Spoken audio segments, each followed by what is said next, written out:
We see that gradually humanity is becoming devoid of any meaning.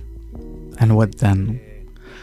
The truth is that 90% of all of our engagements and businesses are needless, and also nature's telling us that there's nothing more to take.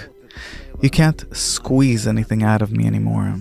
And then, what are we left with?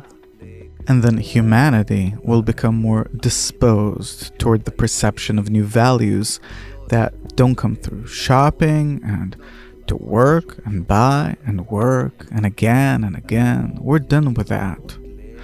We need to rise to new values that are completely different than what we had before. That all these forms of food, sex, family, money, honor, knowledge, they'll take on the form of bestowal instead of the form of reception.